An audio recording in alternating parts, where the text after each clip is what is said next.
2025 anak saya masih ditahan, masih ada dalam pembinaan lapas kelas 2 pemuda Tangkang. Oke. Terus terkait masalah kita bilang orang awalnya cuma tahu, setelah itu baru dikasih tahu. Ya betul Pak. Awalnya saya itu anak saya itu masuk selfie. Setelah 2 bulan baru saya kunjungi. Hari Senin saya kunjungi anak saya. Terus dia bilang katanya bahwa pada saat dia mau masuk selfie cincinnya itu diambil sama petugas. Kalau memang mau diambil bisa, tapi bekas-bekasnya harus disiapkan. Karena anak saya bilang ya sudah, katanya nanti mungkin sebentar lagi dia turun kamar, jadi nanti biar dia aja yang urus. Jadi saya juga nggak ada kepikiran ke situ. Tapi ternyata tanggal 18 Juni anak saya ditimbangkan.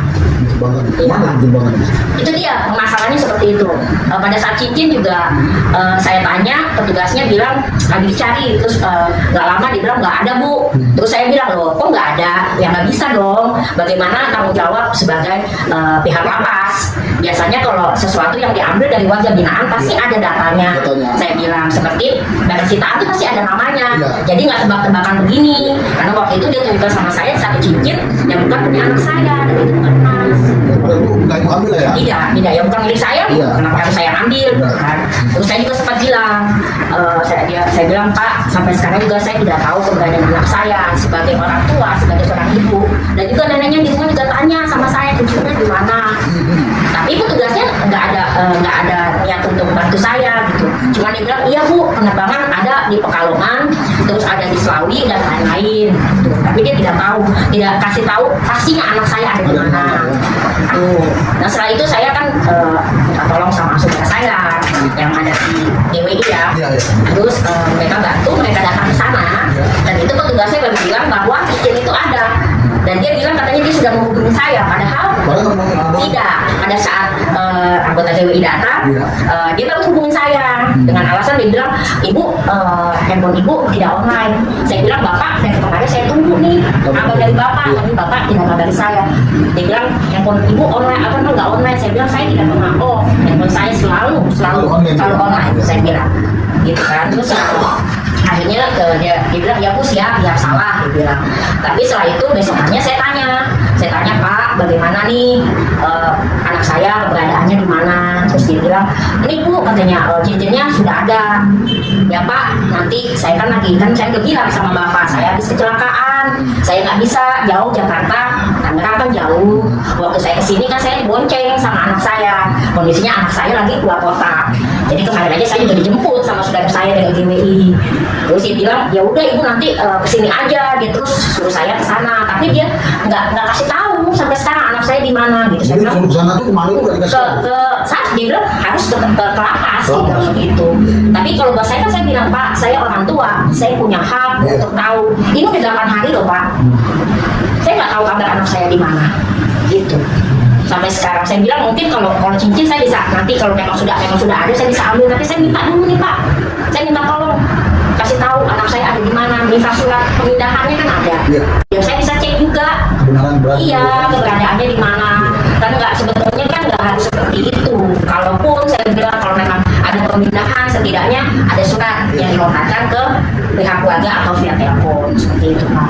Terus ini apa benar Bu ada terkait katanya sama itu di belakang mobilnya di staples itu gimana? Katanya seperti ini, waktu saya kunjungan dia bilang iya katanya saya dipukulin, dia bilang sampai staples, dia bilang gitu. Tapi dia bilang katanya udah karena udah 2 bulan ya, udah kering, dia bilang begitu.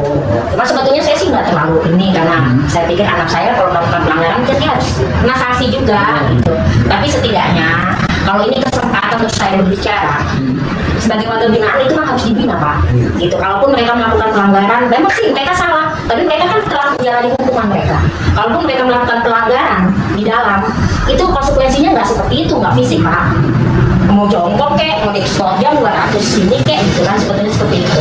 Kalau memang mengarahkan keluarga binaan itu sebetulnya itu supaya kamar itu nggak usah selama kegiatan gitu, selama mereka buka keong gitu harus ada kegiatan lah, jadi mereka keluar gitu, nggak di dalam. Kalau di dalam kan kita bisa melakukan hal-hal yang ini kan sebetulnya seperti itu gitu Pak. Terus kedepannya seperti apa yang diinginkan itu? Kedepannya untuk lebih baik lagi lah pelayanannya. Kita kan sebagai orang tua harus satu tuh kalau untuk pembinaan memanusiakan manusia seperti itu ya, jangan mentang-mentang mereka napi mau apa itu nggak ada harganya gitu. Harus kan kita sebagai pembina rohani itu gimana ya, mendidik mental dia, kerohanian mereka. Tapi kalau dengan cara yang di dalam itu bertolak belakang, bagaimana mereka bisa berjalan di jalan yang benar gitu. Dan juga untuk pelayanannya tolong ada rasa bagaimana menghargai orang tua dan lembaga binaan seperti itu Pak. Soalnya yang saya dapatin pada saat saya bertanya sebenarnya kayaknya mereka tuh ngomong enggak gitu. Ya tolonglah dihargai. Ngomong enggak itu Seperti apa sih kayaknya kalau kita tanya kayak seperti apa ya? Ya seolah-olah kayak orang nggak percaya gitu. Tapi anaknya iya mau ketemu ini sudah janji belum? Saya bilang saya mau ketemu, kalau saya kenal saya pasti janjian. Saya tidak kenal bagaimana saya mau janjian gitu loh. Adalah jalannya, oh iya kalau ibu berjanjian, ibu nanti diarahkan ke sini kan enak gitu. Jangan seperti saya panggil aja tulis. Saya bilang Pak sama siapa? Sama sih mungkin dia nggak dengar apa saya nggak tahu ya. Tapi ya tolong jangan, ini kan pelayanan masyarakat. Saya juga bergerak di bidang sosial juga ya. Jadi kita sama-sama